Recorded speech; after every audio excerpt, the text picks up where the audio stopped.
Good afternoon, everyone. The August 6, 2025 Land Use Committee meeting will come to order. It is 2:03 p.m. I am Mark Solomon, Chair of the Land Use Committee. I will note that Councilmember Rivera is excused from today's meeting. Clerk, will you please call the roll? Vice Chair Strauss. Present. Councilmember Juarez.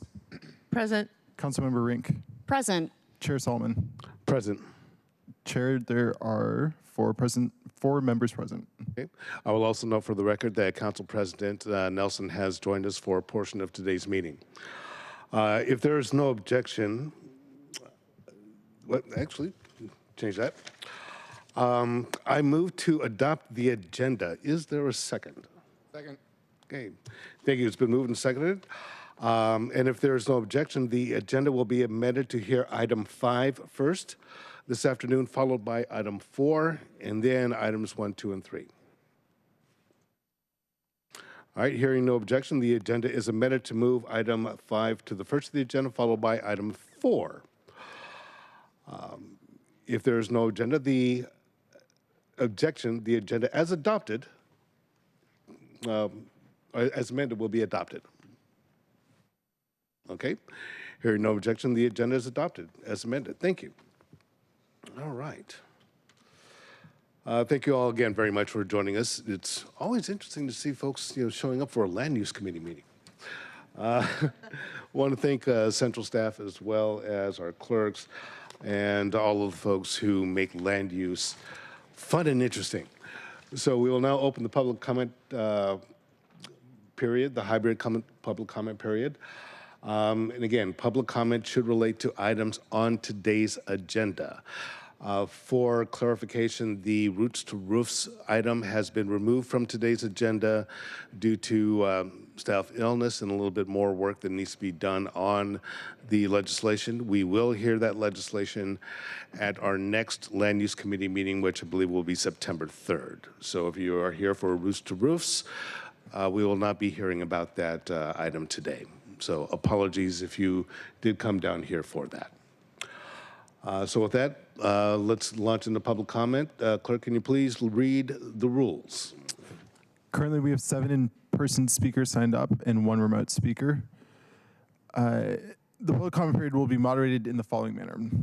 The public comment period is up to 20 minutes. Speakers will be called in the order in which they registered. In-person speakers will be called first, after which we'll move to remote speakers until the public comment period is ended.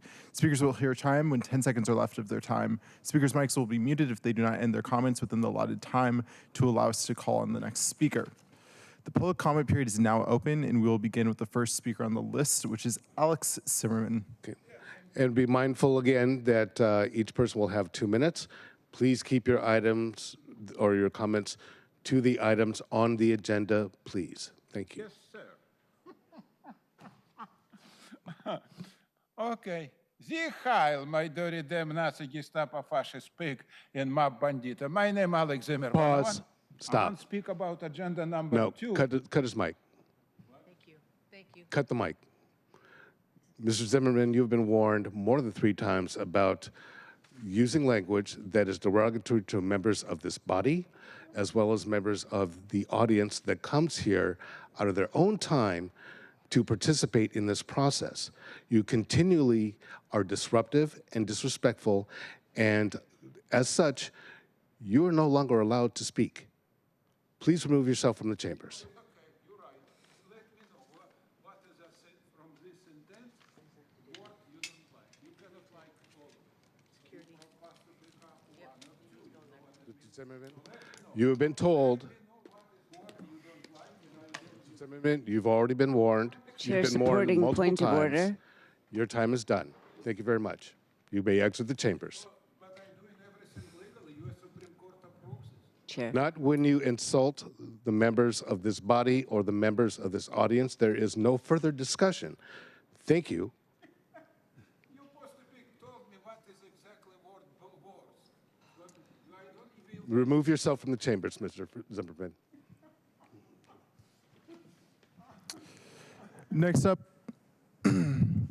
we have Aaron C. Thank you. Okay.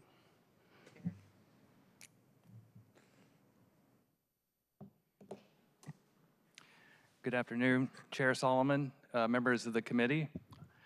I'm Aaron Chizeski. I am the president of the Bill Wright Men's Golf and Social Club at the Bill Wright Golf Complex at Jefferson Park. I'm here to speak in support of the second item on the agenda, which is the netting project. First, I'd like to express thanks for the professional staff who are advancing this request. That this was many years in the making is a testament to their thoroughness.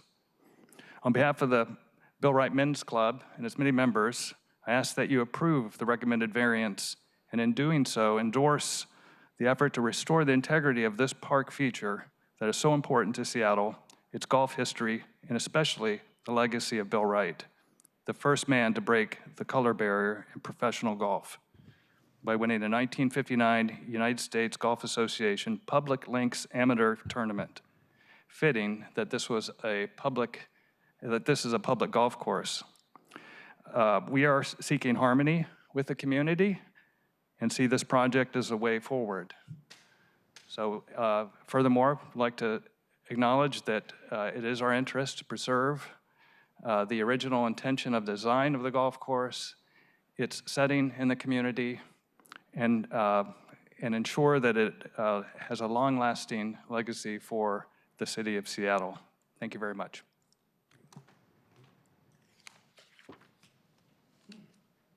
Next up, we have Don. Next up, we have Don Blakely.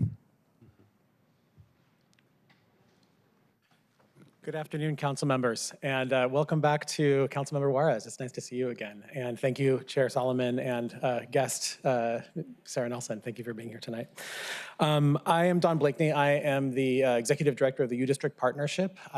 We represent about 550 businesses, 350 of which are ground floor businesses in the U-District. And I'm here today to support the legislation that's going to amend some of our land use codes that help small businesses that take on spaces. We were very fortunate a few years ago to get a grant from the Washington State Department of Commerce, where we had a $5 million grant to give out 140 storefront improvements in a very short amount of time. And I became a very quick expert on the challenges of permitting and the struggle between trying to do everything right, but also the limited capacity of the city, and also some of the rules that might not be helpful when we think about this stuff. And so we pulled all that information together, and it really comes down to predictability and kind of having a North Star that we really want our businesses to be open, we want them to be successful, and we want our commercial districts to really thrive. I want to thank Councilmember Nelson for having me and some of the other folks that had kind of stumbled onto these things to the council to talk last February about this and to hear us out. Thank you to OED, who's brought this forward. Philip and Markham have been really key partners in helping listen to some of this. And I think looking at substantial alterations and looking at change of use and the things that you guys are talking about is going to be a huge benefit to our small business community. And last but not least, I want to thank our small businesses who are really key in educating me about all of this and our property owners. So they've been great. They've been a part of the process, and thank you all for listening to them today. Next up, we have Bobby Nickel.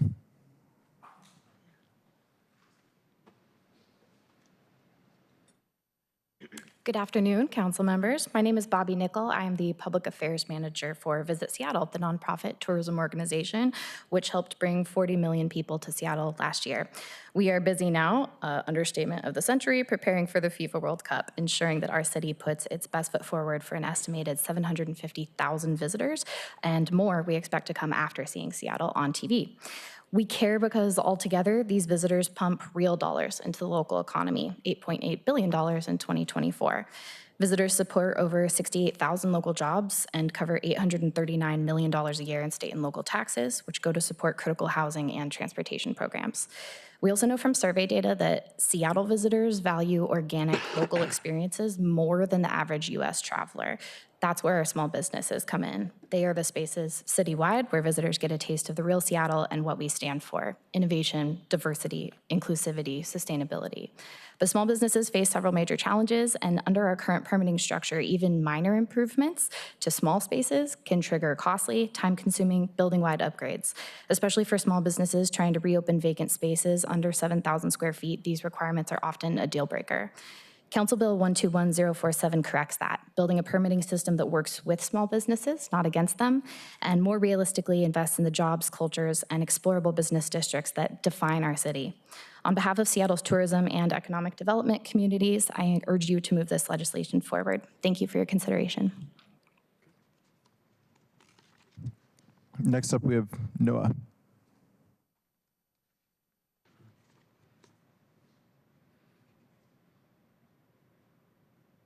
Hi, Council members. Thank you. My name is Noah Williams. I'm here from Councilmember Saka's district, and I live on the Sea Line.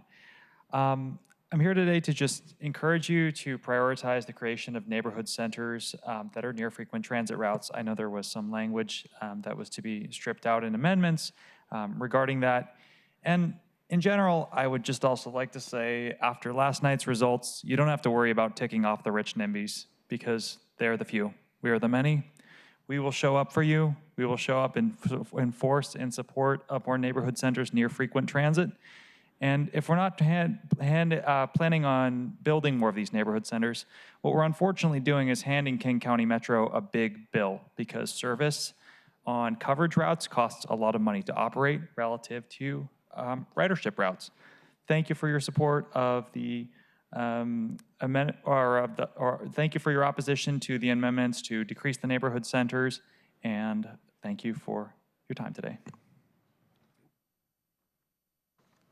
Next up, we have Harper Nally.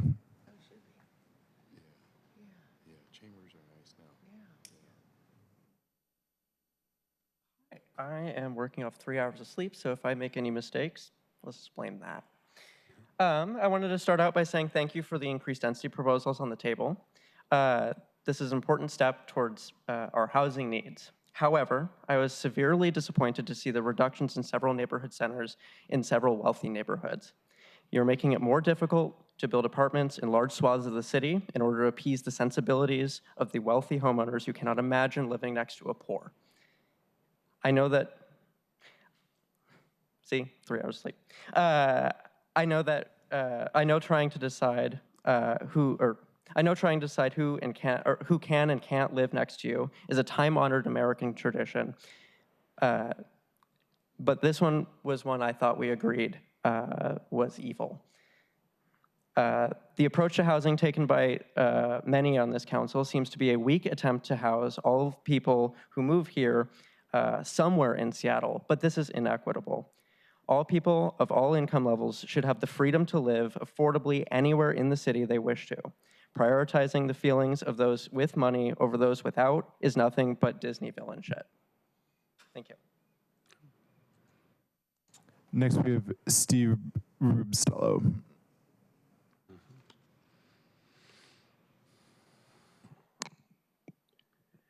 Yeah, it would be nice if people could live all through the city. And that's why we should raise the MHA fees. Because remember that the original goal was 50-50. 50% buyout, 50% of the units are spread among the city. I understand there are some people who don't want them living next to them. And that's one of the reasons why we don't raise MHA fees. Of course, the development community is not much in favor of that. It would also have the bad byproduct of having more money for people who don't have a lot of money for housing. And I think that Seattle has shown that there is room for improvement. If we'd have put even a small portion of the money that has been spent on homelessness and on incentives into actually buying housing, we may be in much better shape than we are now. We can't go backward, but let's go forward and take a look about doing better than we are right now. Your roofs group that is not going on today, it came back. This innovation looks even worse than the first one, because we're not worried about housing for people who make over $100,000 a year. In Seattle, there are options. They may not be everyone that they want, but let's take a look at housing for working people. Let's take a look at housing for people who make far less than that. And that's where the city is really falling down. We're not seeing the movement towards a city of many incomes. We might have what we call a lot of different colored yuppies. That was our last in-person speaker. We will now move to our remote speakers. First up, we have Austin Miller.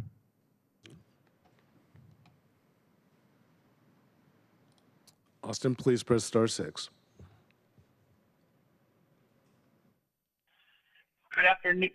Good afternoon, Chair Solomon and members of the committee. Thank you for the opportunity to speak with you today. My name is Austin Miller, the Senior Manager of Local Government Affairs with the Seattle Restaurant Alliance, and on behalf of our members across the city, I would like to express our support for Council Bill 121047.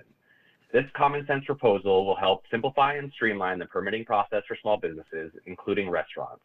It is a critical step towards reactivating retail spaces, reducing the cost of operating in Seattle, and creating a more vibrant, active community for everyone, including business operators, residents, and visitors. Thank you, Council President Nelson and OED for your work, and please support this proposal.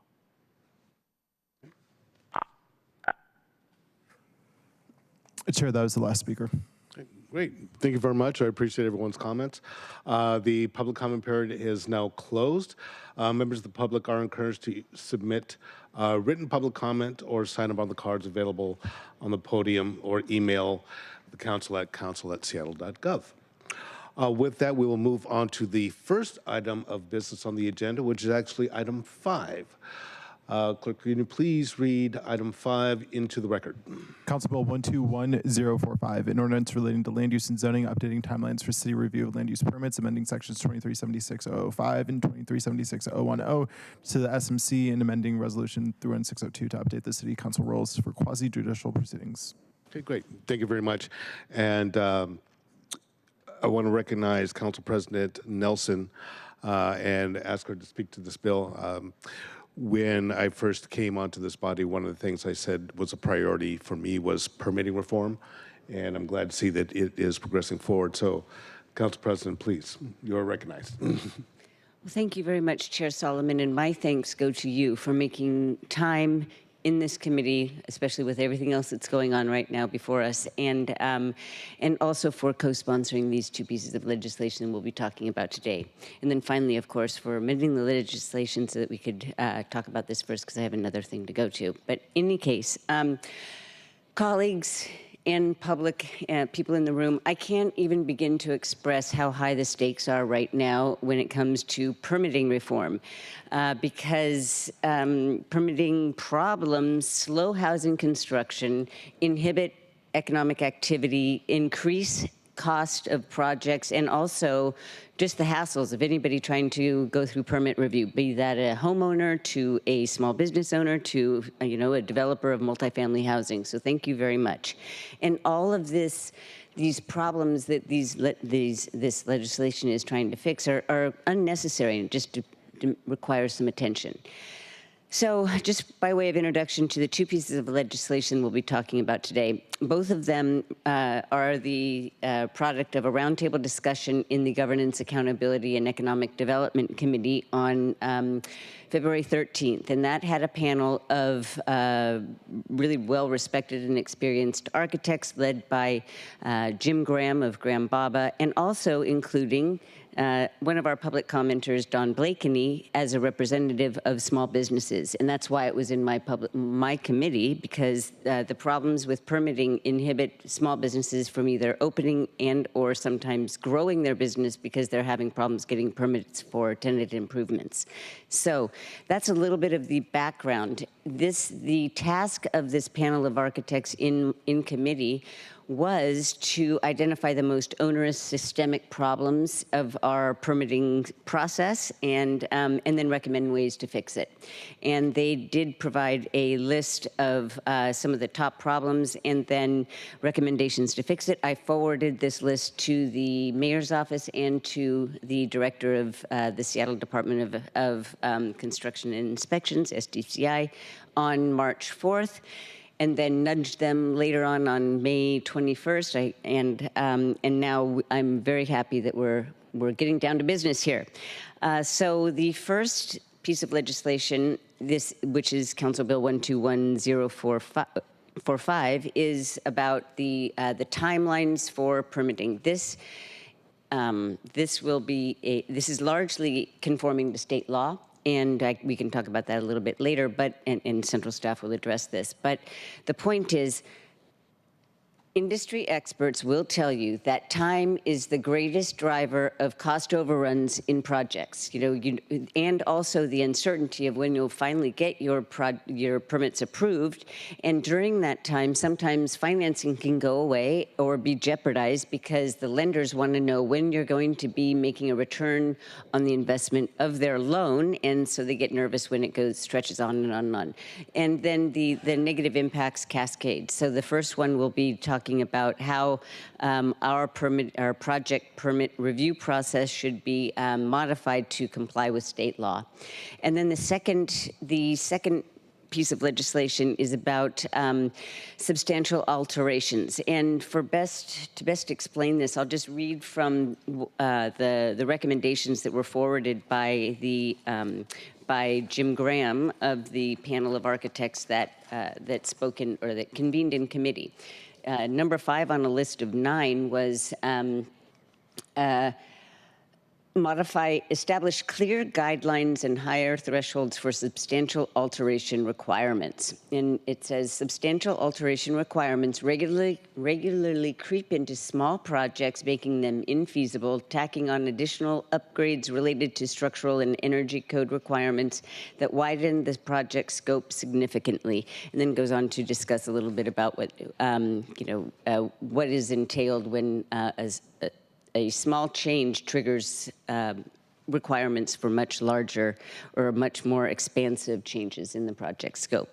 So that's on the menu today, but I just want to say that this will go a long way in making housing less expensive. I always say that we need to make housing easier and less expensive to build, and by cutting down the time and the complexity of housing construction itself, we'll go a long way towards not solving necessarily, but addressing our housing affordability crisis, which is on everybody's mind here. And then finally, the second one, less directly related to timelines, gets to the certainty question. And our office made a couple of changes to the legislation that was sent down by the executive in consultation with SDCI and the Seattle Building Code Building Code Compliance Advisory Committee, CCAB, I think it's called shortly. So that is the background on that legislation as well. So thank you very much for allowing me to say a couple words. Okay. Thank you very much, Council President. With that, will our presenters please join us at the table? Do we have anyone? Oh, there you are. Okay. Can you join us online? Yes, you can. All right. Yes. Thank you. Liv Schwitzen, Council Central staff. Sorry, I'm not able to be there in person today. So as mentioned, Council Bill 121045 shortens the statutory permit timelines for SDCI to review land use permits. Basically, our code sets up a system of 5 different types of permits. Type 1 permits are permits that require little discretionary review. They have no opportunity for an administrative appeal and don't require a public hearing. Type 2 permits do have a notice requirement and an opportunity for appeal. They are less discretion, or they do have a discretionary component. Things like a administrative conditional use are classified as a type 2 permit. Type 3 permits are subdivisions.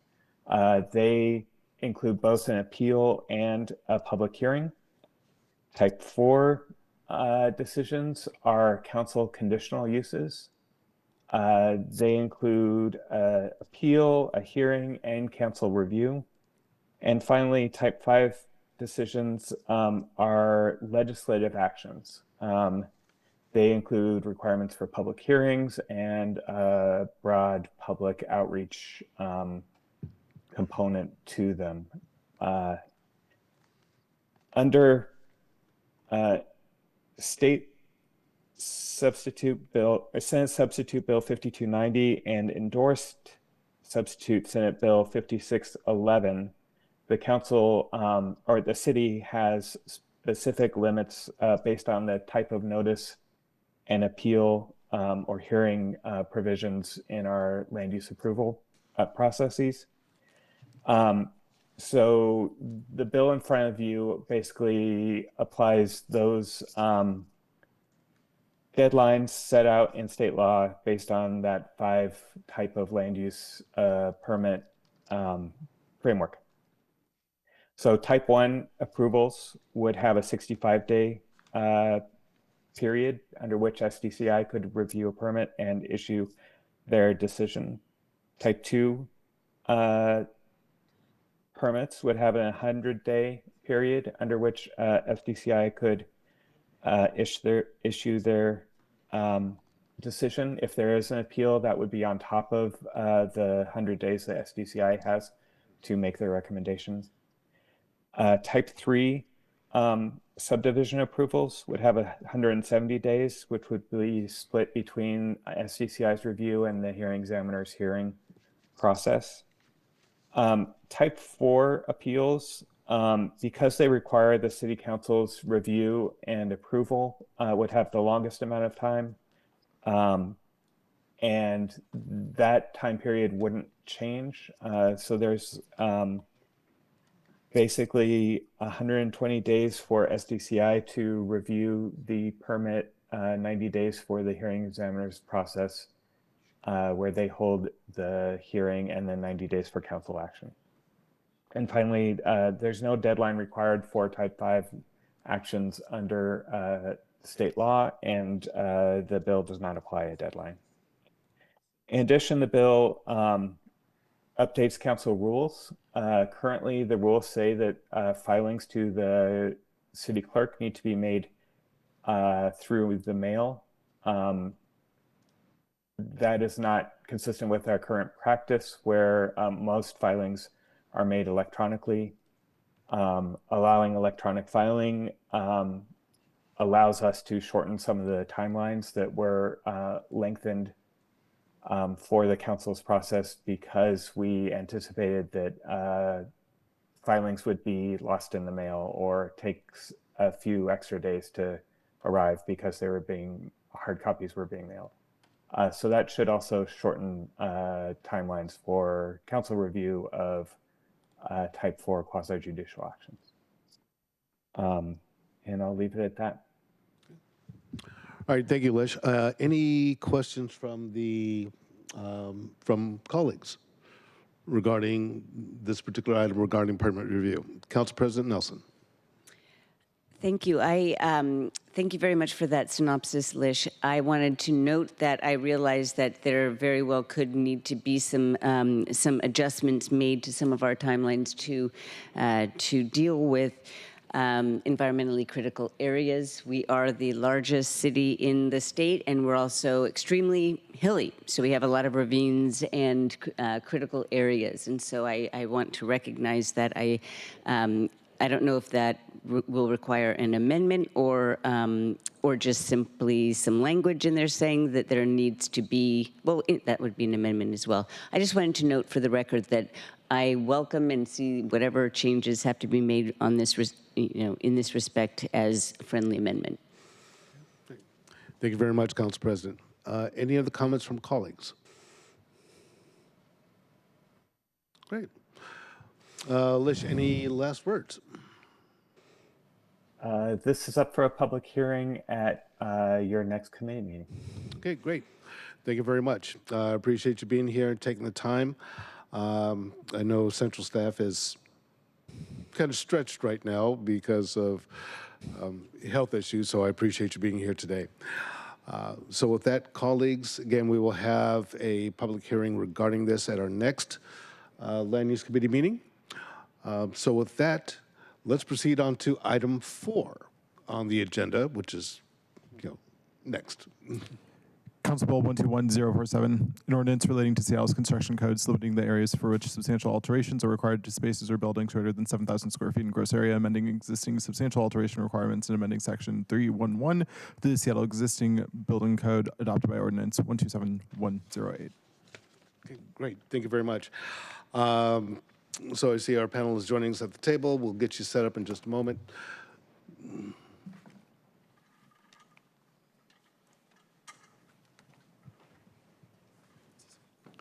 And Alicia, I see you're joining us for this one as well. Okay, great. Thank you. So please, will the panel introduce themselves for the record? And once you're ready, please begin.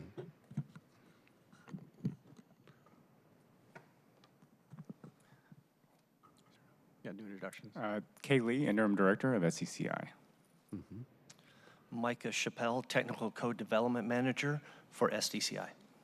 Mark McIntyre, Director of the Office of Economic Development. I'm the manager of the Small Business Navigation Team at OED. Good afternoon. I'm really excited to be here. And the reason for my energy is my team will tell you I get irrationally excited about permit reform. And so here we are finally on this day. I want to start with thanks to the OED team, Philip Sitt, DM Lee, who's in the audience here, and our team, and then our partnership with SDCI. This was a fairly intense partnership with SDCI and the mayor's office to kind of move this through. Council President Nelson went through a little bit of the origin story where we heard from some of the BIAs, from some of the architects and folks that deal in this world, as well as a lot of small businesses really craving permit reform. Over at OED, we care deeply about our small businesses. They define our city's character. They shape our neighborhoods, power our economy, and reflect and enhance our culture. And yet, as we all know and all hear from our constituents, that they are suffering right now. It's an inflection point for small business in Seattle. And so we really have a responsibility to the city to take action to try to do everything we can to help those small businesses thrive. And so over at OED, we're excited that this legislation is going to help us with 3 of our economic development goals. It'll help improve small businesses' access to real estate. It'll help reduce the cost and complexity of opening a business in Seattle. And it's going to help fill vacant storefronts. I think this is a very high impact, low cost way that we can help fill those vacant storefronts, improve our neighborhood business districts, and demonstrate support for our small businesses. So I'm very excited about this legislation. I hope you approve it. And with that, I'm going to pass it to my colleague, Kay Lee. Good afternoon, council members. Thank you for having us here today. So the legislation before you is part of Mayor Harrell's recent executive order directing departments to propose permitting reforms to support small businesses and housing production. It was crafted in close coordination with the Office of Economic Development to respond to the current economic climate and offer regulatory flexibility to support small businesses and fill vacant spaces in Seattle. Our small business and cultural permit advisor, Peter Furbinger, who's in this room today, has worked with many people looking to start a small business here in the city, advising them on any potential issues with the spaces they are considering and helping those who sign a lease without this knowledge navigate the permitting process. This legislation aims to address one of the more common issues he hears about. As it stands today, any new business in Seattle seeking to remodel an existing tenant space or fill a vacant building must obtain a construction permit from SCCI, which includes a range of requirements set in the building code or energy code. In some cases, small businesses can also trigger additional upgrades to a building, which can be costly, including seismic upgrades, insulation, or new windows. These can be a major financial hit and ultimately impact when or even if the business can open. With this proposal, we're looking to right-size flexibility to encourage and support small businesses across our city to fill vacant spaces and revitalize commercial districts. As I said, this is one part of the executive order from Mayor Harrell. We look forward to working with you to continue this work and enact meaningful change. Philip Sitt, OED's Director of Small Business Navigation, will take it from here. But please feel free to reach out if you have any questions or would like to meet to discuss this further. Thank you. Do we have a PowerPoint deck for this? Getting it. Yep. I didn't touch anything. No worries, no worries. We're just going to share your screen on Zoom. Perfect. Thank you.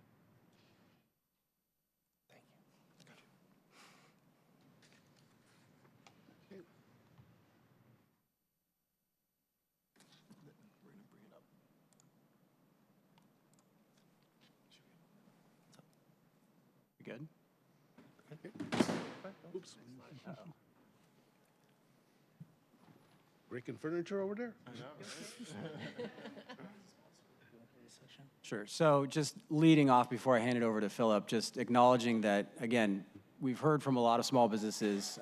We convened a group of small businesses and organizations that advocate for small businesses earlier this year, known as the Small Business Policy Group, and they had a series of recommendations that they'd like to take for actions that would support small businesses now into the future. Part of it was starting by analyzing what are the myriad challenges small businesses face today, and you can see a lot of them up here on the screen. So costs going up while revenue's going down, insurance rates really skyrocketing up, construction costs going up, and then of course, as we talked about, commercial vacancies remaining high, and this bill directly addressing some of these barriers and making it easier to fill those vacant spaces. So with that, I'll hand it over to Philip. All right, great. Next slide, please. So just adding a little bit more texture to kind of the problem statement and the opportunities. Our office talks to entrepreneurs every single day, both the folks that are trying to open in Seattle or folks that are looking to move into older spaces. As mentioned earlier, there's vacancies citywide. I think in most of our business corridors, there's projects kind of in between redevelopment or reactivation. So we think that this piece of legislation will kind of spur that as a catalyst. Also want to add a little bit more in terms of, taking over a warm shell or space that was vacated for more than 24 months. There's a lot of unknowns for entrepreneurs. So we've been doing a lot more public education in partnership with SCCI, walking through some of the nuances of building out a space or reactivating a space, which all in, as more information that they get in advance, will really save time and cost considerations. We have numerous examples of folks making unintended mistakes when they're not working with us directly, just because they make a lot of assumptions on these spaces that has been vacated for quite some time. In addition, going back to reducing cost, time, and complexity for the end users. And for some of our neighborhoods, we have a lot of great partnerships where there's capacity, like U-District partnership, where they have staff to kind of help navigate the landscape of those different parcels in the district. We're trying to fill some of those gaps where neighborhoods don't have as much capacity in, for example, like Southeast Seattle. And then lastly, Micah, my colleague at SCCI, will go over more of the mechanics of the legislation itself. Thank you. So for those of you who may not be aware, substantial alteration has been in the Seattle codes for several decades in some form or another. It is a process that projects need to go through on top of the current change of use, change of occupancy, alteration requirements in the existing building code that will capture other items in the building that may need updating on older buildings when significant changes of that structure are being made or changes of use to a more hazardous occupancy are being done, significant repairs. In other words, we want those buildings to last longer, so we, be more resilient. So we want to capture those items when a significant amount of work is being done. We do understand that for small businesses, this isn't always the case, and they still may trigger this substantial alteration requirement based on long-term vacancy, which we want to try to eliminate. So with the changes, we're going to modify some of that. So the focus areas, again, are reducing costs, filling vacant buildings, and not triggering significant and costly energy upgrades, even though that will impact our net zero building emissions policies for the future. We may be capturing those elsewhere in like our BEPS legislation. When we get into the actual significant, the substantial alteration code change, it looks very minor, but it is very impactful. Again, the buildings or spaces less than 7,000 square feet will be fully exempted from this requirement. That doesn't mean that they don't or won't be required to obtain permits.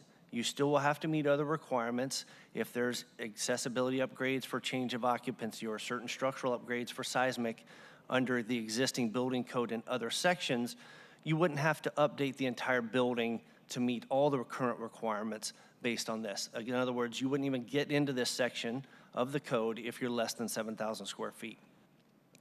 The other change, of course, is we are showing that when we're looking through the requirements for substantial alterations, if you're modifying a certain percentage of that building, then you're going to trigger a substantial alteration. In other words, what's a significant portion? That's kind of the question that came from the work group.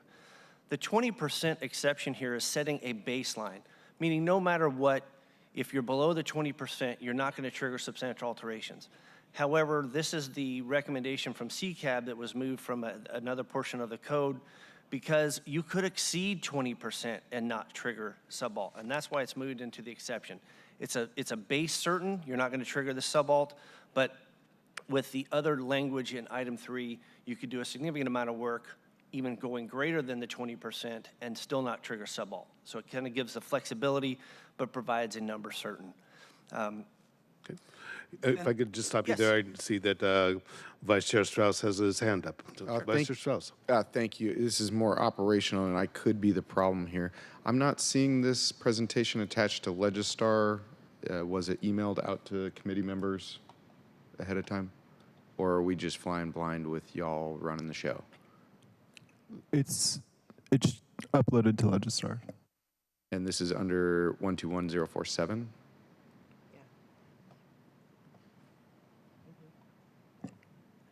Correct. I'm not seeing it on Legistar, but my request here will be if y'all could meet with me and brief me on this, because Absolutely. that would be very helpful. Provide that to you. Thank you. Thank you for the question. Chair. Please continue. Okay. You got Councilmember Juarez. Have my- Oh, I'm sorry, Councilmember Juarez. Did you see my little hand? I changed it. It's a little brown hand now. I have a quick question. First of all, I want to thank you, Mr. Chappell. Is it Chappell or Chappelle? Chappelle, please. Chappelle. On number, this is where I just had a question. On number 2, it says remodeling or an addition that substantially extends the useful physical or economic life of the building. What does that mean besides remodeling? Can you just give me an example what that means? Extending the useful physical or economic life of the building or a significant portion of the building. So if you're doing something besides a base tenant remodel, in other words, you're coming in and you're just putting in a restaurant where there was a business before. If you come in and say, all right, under this, I want to open up and add a bunch of windows to that space, or update the insulation, or update other finishes, or update other structural items, you're essentially extending the useful life of that building, which is what we want. But when you do so, we want to make sure we're capturing all of that under to the current standards, so you do appropriately update that and make it, last longer, if that makes any sense. If I may, Mr. President or Mr. Chair? Yes. So is this new under the, he says proposed changes to the Seattle existing building code.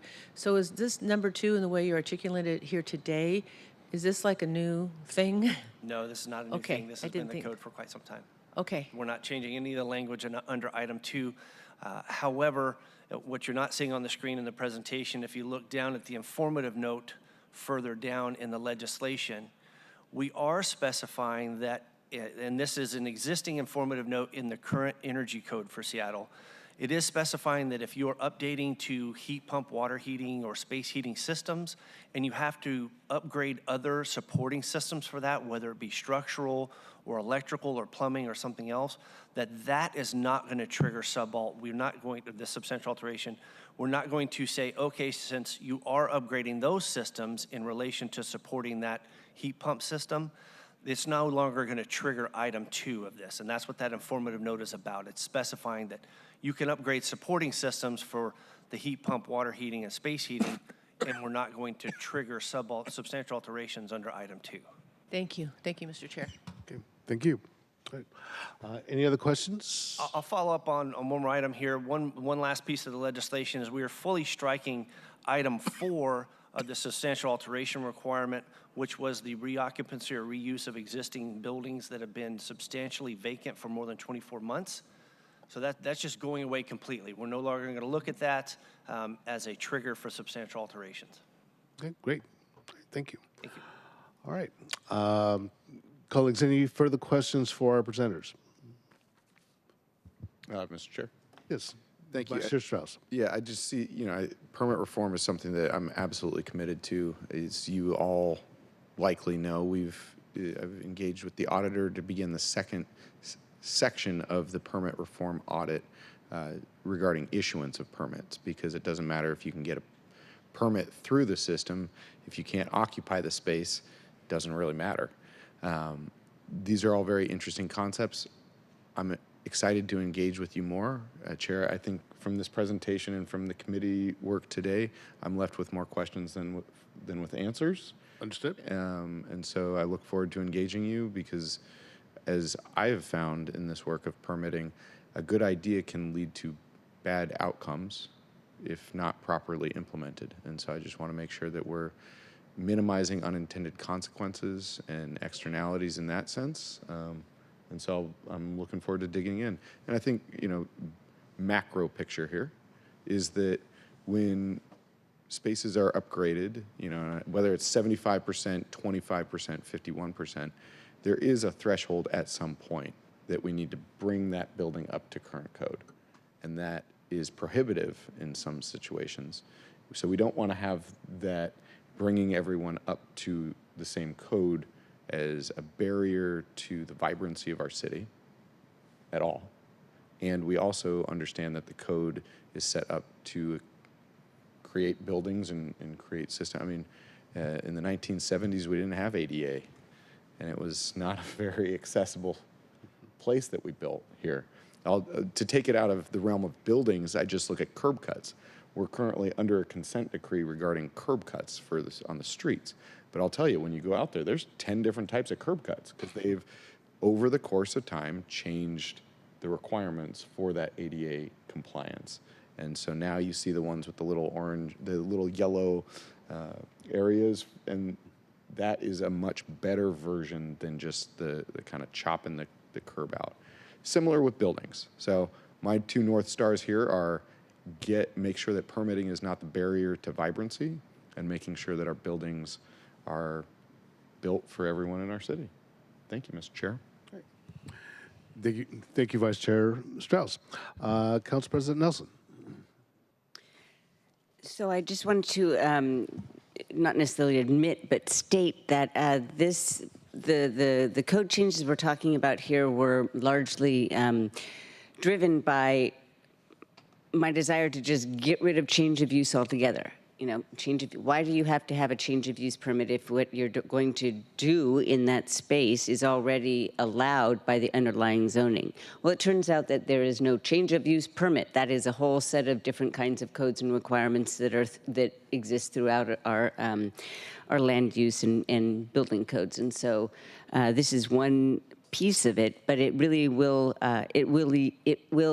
benefit especially small businesses, because many of them, or at least, let's see, 44% of small businesses that were surveyed, or that this is something that my aide Eric found, he unfortunately is not here, 44 or 59% of small businesses fall under 7,000. The original legislation had 5,000 square feet, but that would, exempting businesses or tenants that occupy spaces less than 5,000 square feet would have benefited 34%.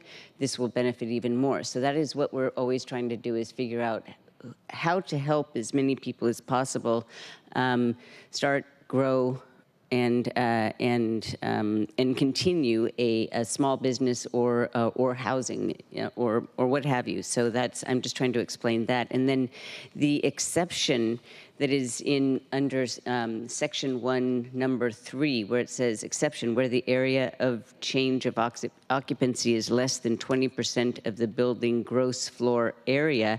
That is getting at exactly what the panel of architects were saying, was that there has to be a way to carve out small changes that doesn't trigger a substantial alteration of the whole project itself. So I really do appreciate you, especially your team over there at SDCI, because you really did help define what are the points that maximum benefit could be attained. So thank you. Thank you. All right. Colleagues, any other questions or comments? Lish, anything you wanted to weigh in from remotely? Just noting that changes to the building codes do not require a public hearing, but this will be up back at your committee in September. Okay, great. All right, thank you very much. And I do appreciate that clarification regarding public hearing. We will be having another meeting about this in our September 3rd meeting, correct? Okay, great. Because at that time, I'm hoping that we can have our briefing discussion and vote it out. Those of you who know me know I have my own stories regarding permitting and trying to get a project permitted, and the frustration that I went through just trying to get a shed done in my backyard. And again, I'm not going to bore people with that story because I could go on for a while.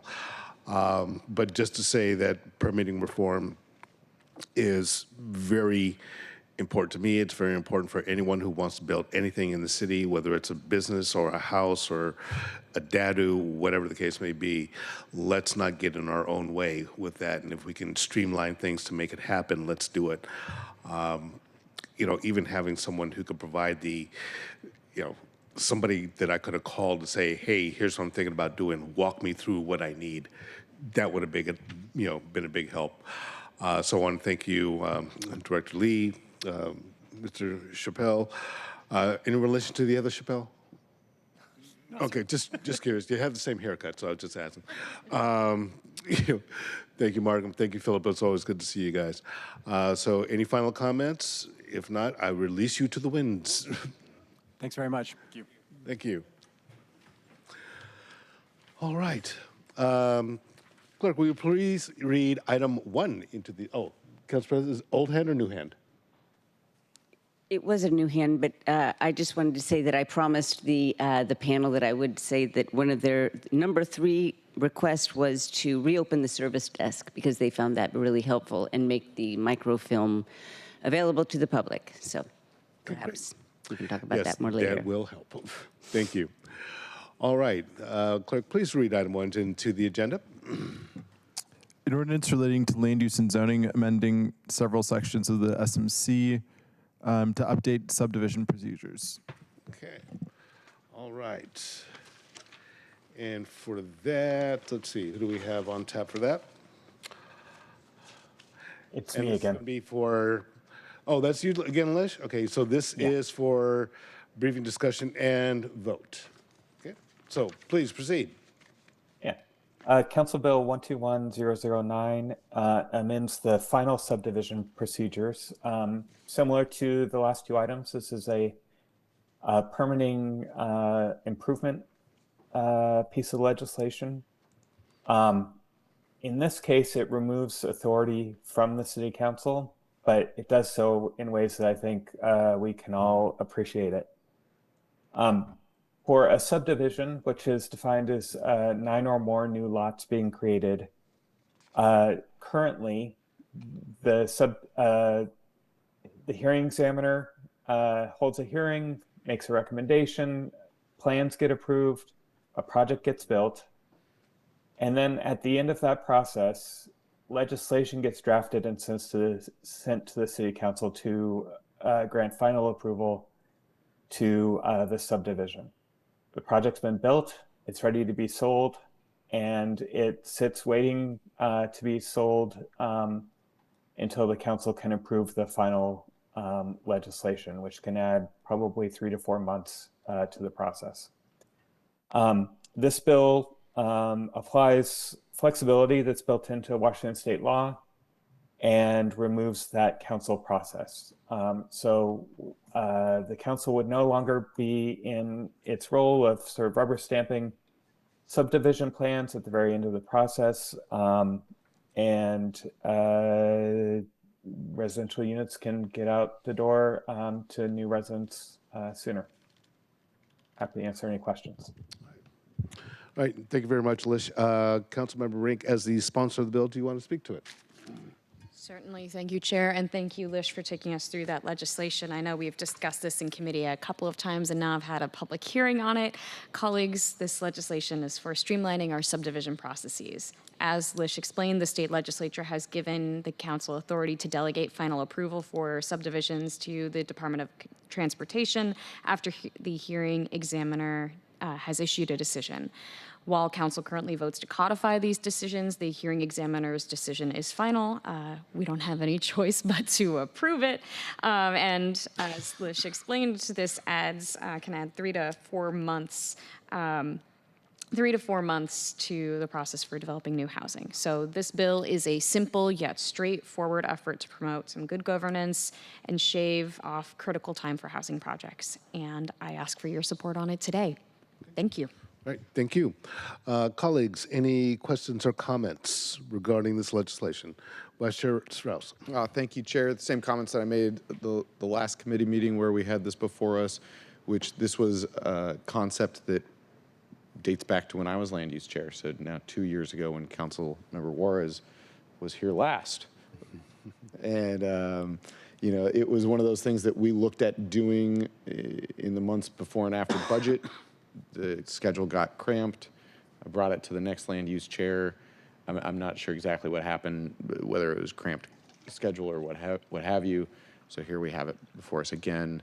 This is, the council doesn't have a lot of agency in this decision. It is a straightforward decision that is made elsewhere, and then it is our job to record it. So I do believe that this cuts time and reduces the amount of work that is going to come before us where we don't actually have discretion.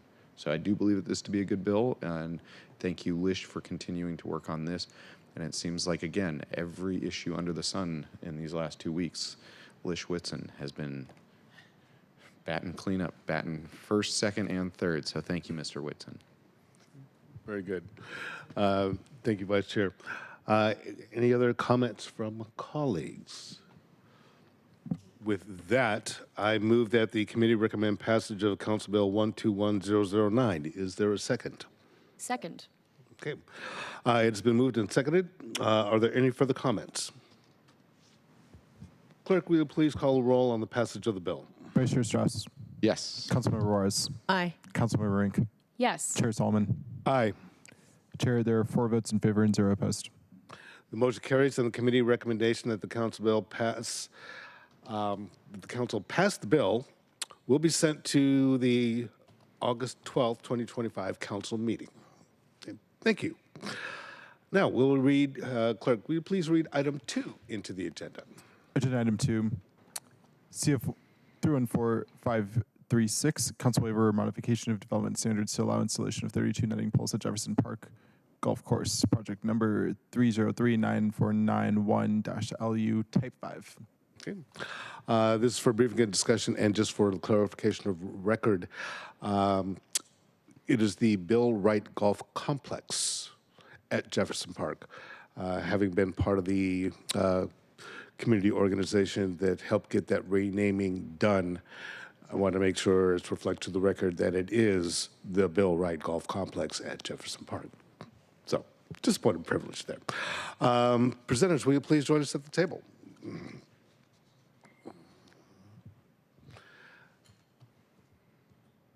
Okay. And please introduce yourselves for the record and begin when you are ready. Thank you for this opportunity to brief you on Bill Wright Golf Complex at Jefferson Park. I'm Andy Sheffer, Seattle Parks. Hello, I'm Shannon Glass, Seattle Parks. And David Sachs, Senior Land Use Planner with SDCI. Okay, great. Thank you. Great. The purpose of this briefing is consideration of a waiver for the height limit of poles and netting at Bill Wright Golf Complex outside of holes 11 and 12. As Mr. Chair. Yes. As they're getting the presentation up, I'll filibuster for just a moment to say I believe that this is the 6th week in a row that we have had golf before a committee at council. We had the 2 golf permits for Jefferson and Jackson, and then we had the pitch and putt golf in parks, and here we are today with land use changes. It's an exciting time to golf. And as a footnote, golf is stronger than ever. We're seeing higher participation than ever before. We have a sustainable business plan. Golf, there's no city funding supporting golf at the current time. The agenda covers background information, the project proposal, land use recommendation, and planning and community outreach. Bill Wright Golf Course Complex, formerly Jefferson Golf, was constructed in 1915. 9 years ago, we had to shorten holes 11 and 12 because there was a massive tree failure that provided buffer to the community. Those trees were Lombardy poplars. We're all familiar with Lombardy poplars. When they go quick. This was intended to be a temporary solution while we figure out a long-term solution. We're presenting the long-term solution today. It's poles and netting. The change, the temporary change incurred significant decrease in desirability of this course because those holes were shortened. We are looking to bring back the glory of Bill Wright Golf Course. We're simply asking to restore the course to its original design and allow our solution to work in preventing pass ball trespass issues. We estimate we lose about $300,000 a year in revenue. That's not the most important thing. We're losing participation at Jefferson Golf. It used to be the most popular golf course, and now it's probably around the third most popular course. This is not, and it's also not a site that can host tournaments or events due to the reduced yardage. It is important to point out that we are committed to be a good neighbor and be diligent in fixing problems that come up post-project. It's time to get this course back to its intended use and show the community that we recognize them and thank them for their patience. The improvements are shown really clearly, the proposed improvements in these diagrams above that show the graduated poles, which both graduate in height relative to the location of the core of the holes, but also they graduate in diameter. We want to make the least intrusive design possible. The purpose, again, address errant balls going off that northeast quadrant, going into the community there. That's right above Kimball Elementary, if you're familiar. The installation of the poles range from 20 feet high to 160 feet high. We're not going in there and installing all poles of uniform maximum height. We're being very intentional, so the poles closest to the location that you're teeing off are lower in height, and they're higher where they need to be higher.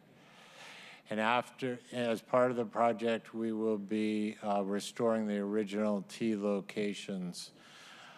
And the design is totally based on ball trajectory and skill levels as depicted in these diagrams showing anticipated ball trajectory relative to the actual pole and netting heights.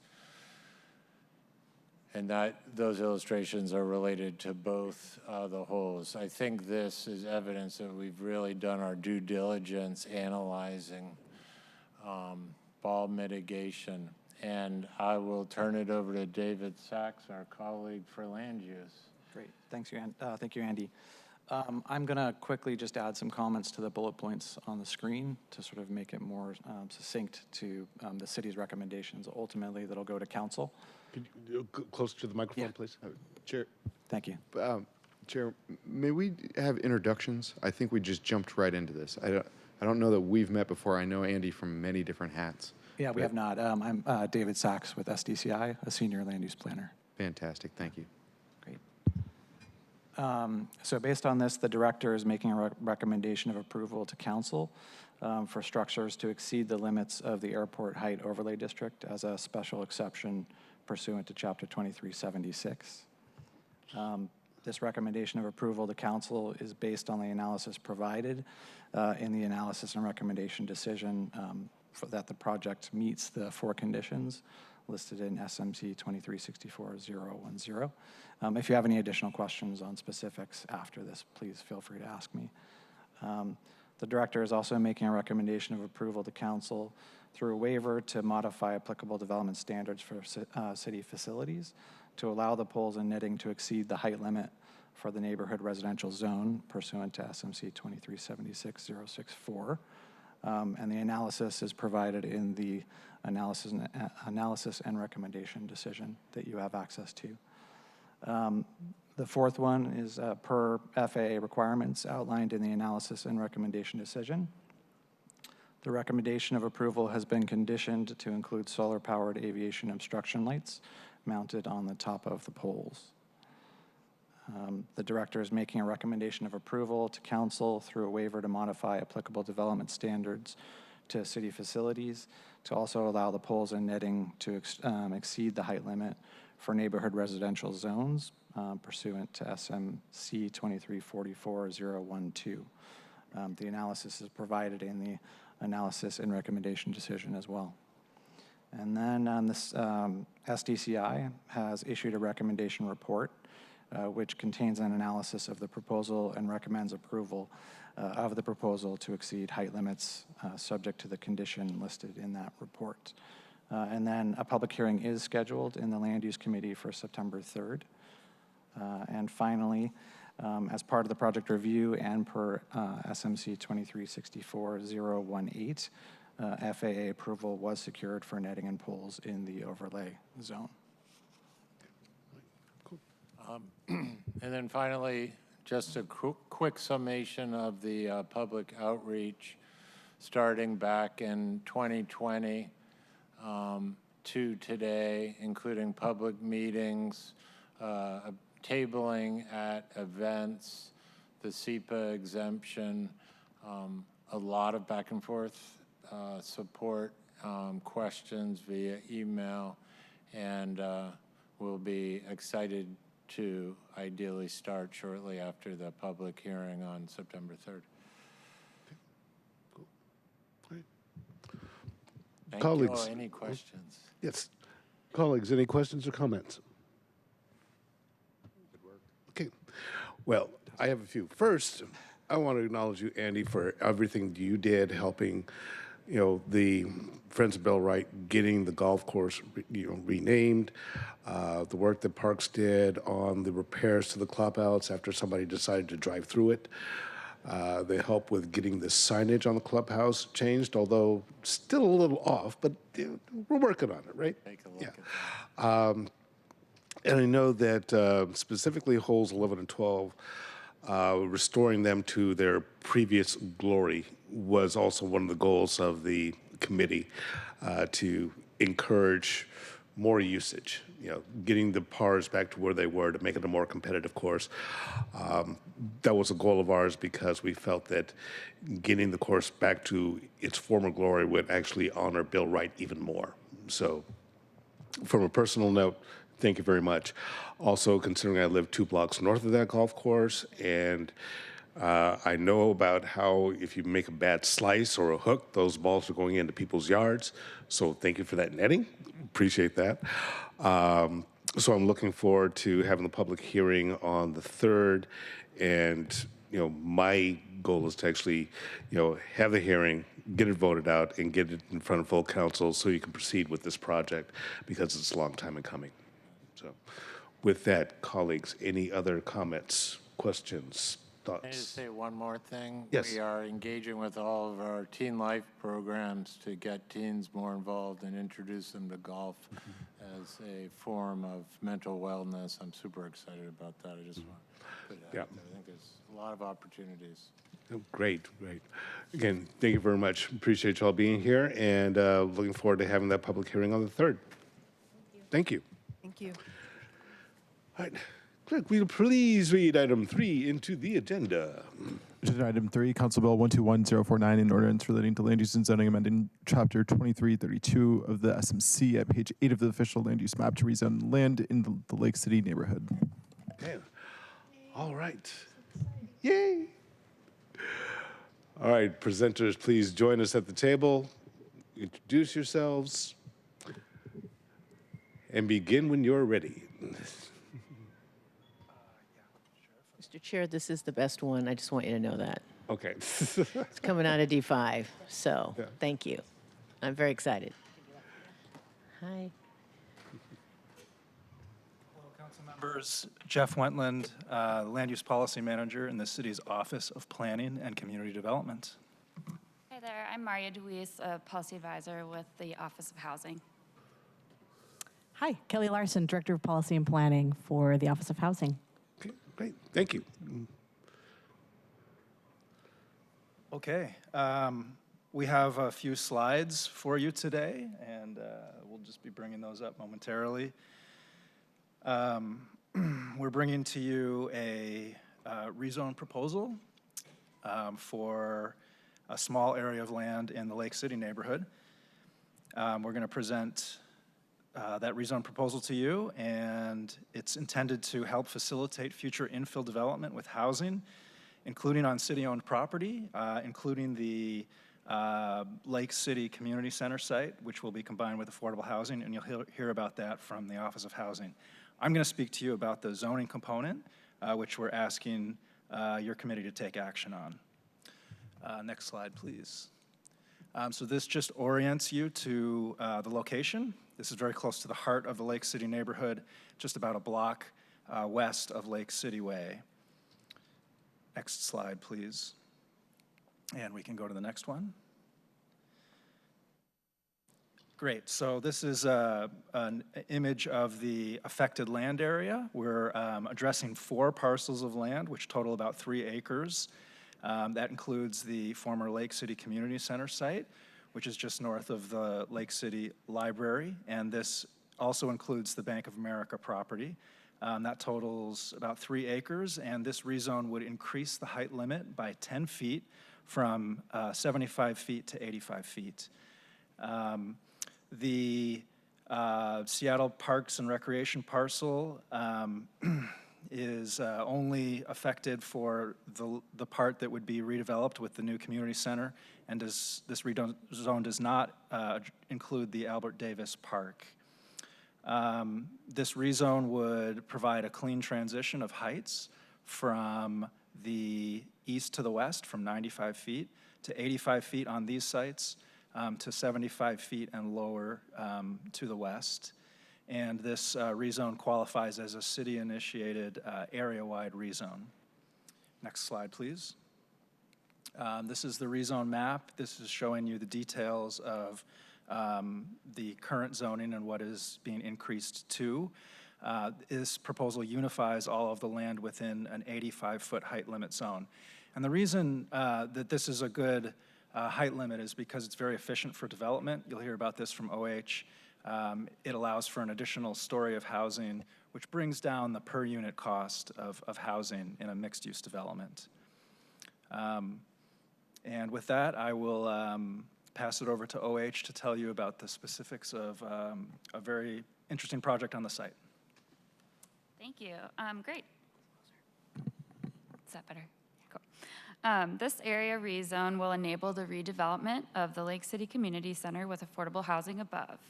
Earlier this year, the Office of Housing and Seattle Parks and Recreation selected Mercy Housing through a competitive RFP process as the lead developer for the project. And this RFP was the first of its kind between OH and SPR, bringing together city resources to this vibrant new community hub. The development will feature a new community center on the first 2 floors with a gymnasium, multipurpose rooms, and childcare. There are approximately 113 new homes going in above the community center, serving households with a mix of incomes, but an average affordability of 50% of the area median income. And a majority of the homes will have 2 or more bedrooms to serve families. Mercy Housing has partnered with FamilyWorks to provide services to residents and community center visitors, And we're really lucky to have them as a partner. They are also recognized for their resident services programming, including programs tailored to school-age children. Next slide. So this is the beautiful new rendering showing the proposed development. We're really excited about this opportunity to support the restoration and rebuild of the community center along with new affordable housing here. There has been much engagement with community to get to this point, and the architect is currently collaborating with SPR and a project advisory team of neighborhood residents on the community center design.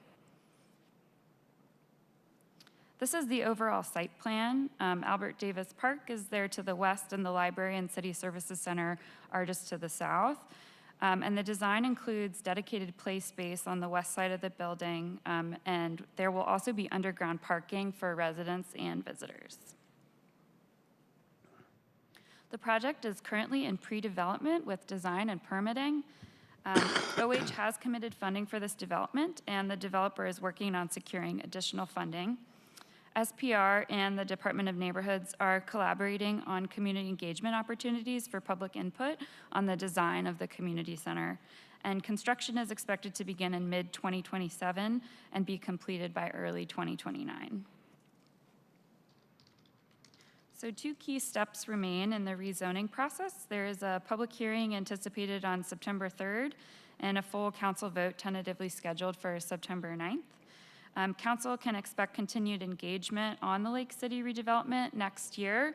We will need council approval on some future legal agreements, including a ground lease of the site, a purchase and sale agreement, and the condominium documents as well. Thank you, and we're happy to hear any questions you might have. Okay. Colleagues. There it is. Yes. Councilmember Juarez. Thank you. Thank you, Mr. Chair. So there's a lot I want to say. First of all, thank you for meeting with us yesterday and bringing us up to date, because you know how excited I am. I have a lot of words, so I'm going to try to just get it all out. Even though we went through the presentation, I cannot tell you how exciting it is to see an actual picture now. Let me just give a little background, and I want to, first of all, a huge thank you to 6 city departments that all work together: OPCD, SPR, Parks, FAS, Office of Housing, Department of Neighborhoods, and Seattle Public Library. And I was still, when I was chairing this department, I still wanted the library to put in a coffee shop, so I'm not going to let up on that. So this Lake City Community Center, we have been in discussions with community since 2015. And it's really smart of you guys what you did to not make it a contract rezone, but instead a legislative area rezone. And I want to just say something that's really important for people to hear, is that this is the first of its kind. It's never been done, and we're hoping other communities and neighborhoods look at this.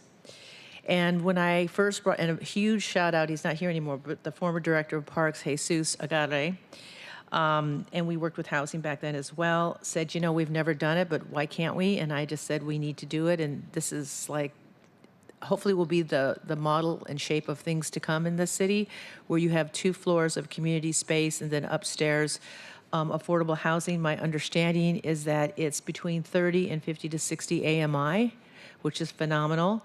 That you'll have 2 bedrooms and 3 bedrooms, correct? And 113 units. And also what we pushed hard for, and it's in there, and I'm so thankful, is the childcare piece. And that's something, and the community space. Again, this is going to revitalize the Lake City community, because we also have our farmers market there. And we have, of course, the library there. It really goes to the density, the multi-generational neighborhood that this is. And also what's incredibly wonderful for me to see coming back, and after being on council before for 8 years and walking through some of these other structures, the brick and mortar, we have the Tony Lee House, which is 2 blocks away, where the bottom floor is pre-K, and we funded that and built that and worked with Lehigh and Rewa. Big shout out to Rewa on the housing. It's on a robust transit spine, So we have the library, we have park, we have transportation, we have a community. And this to me, and I'm just going to take a little credit here, this is where I really wanted to push when we talk about either transit-oriented development or housing. This is the kind of neighborhood where you have the good stuff, where a child can come, live upstairs, come downstairs, have community space if they have tutors there, if we have childcare activities. And I just cannot tell you how excited I am about this, because I said we've been working on this since 2015. And seeing the rendition and the pictures, they look great. And also we were working closely with the Pierre family, the B of A Bank folks, the downtown or the Lake City business community. And so I'm just really thankful. I don't think you get enough credit from the public about how hard you all actually work to make stuff happen. I'm excited that we're going to have a public meeting on August 15th, I believe. And then hopefully the ground lease, that will be in this committee, I understand, on September 3rd, and hopefully we'll go to full council for a vote on September 9th. And I just want to end with this. I think sometimes people don't realize how hard people in government work to take an idea that's just a vision, and take that vision into, to a policy, to shoring up the financing. So glad you picked Mercy Housing. Have an architect finally. Cannot wait till we can, be shovel ready and move forward. And sometimes we only hear the negative stuff that comes out of our neighborhoods. So for me, this is incredibly positive, and what we say in Indian country, this is completely and wonderful good medicine. So thank you, all of you, for all your hard work. It's been a decade, and I've been with you through 8 of those years now, 9, and for me, I'm really happy. And I'm still gonna bother the library about my coffee shop. Thank you, Mr. Chair. Okay, thank you. Vice Chair Strauss. Thank you. I'm just going to double down and say that the Lake City Community Center represents why our city needs district elections. Seriously. Because before Councilmember Juarez was elected in the first round of district elections, it was the state delegation of Senator Frock, Representative Farrell, and Representative Paulette who were the ones trying to get the city's attention about the need to replace the Lake City Community Center. And it wasn't until Councilmember Juarez came that there was an internal champion within the city. And so thank you for bringing this before us. Thank you for the briefing yesterday. I'm going to say the same thing that I said to you yesterday, which is, how do we reduce the time? How do we do this faster?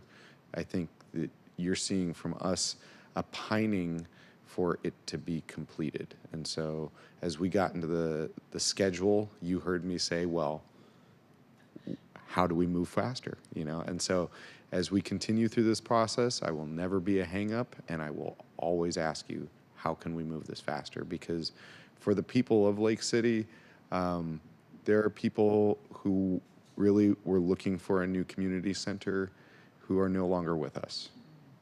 There are kids that were hoping to use the community center who are now adults. There is an entire generation of, do you call them Lake Cityans? Lake citizens. D5ers or Lake citizens who don't have this gathering space. And I'm just going to wax poetic about D5 for a minute. Because second, yeah. And, only because you took Crown Hill. But just to say that Lake City is so different than Pinehurst, which is only maybe 1.5 miles away. Lake City is so different than Meadowbrook, which is again only 1 mile or so away. And it is underserved, and it has a lack of resources that other neighborhoods nearby have.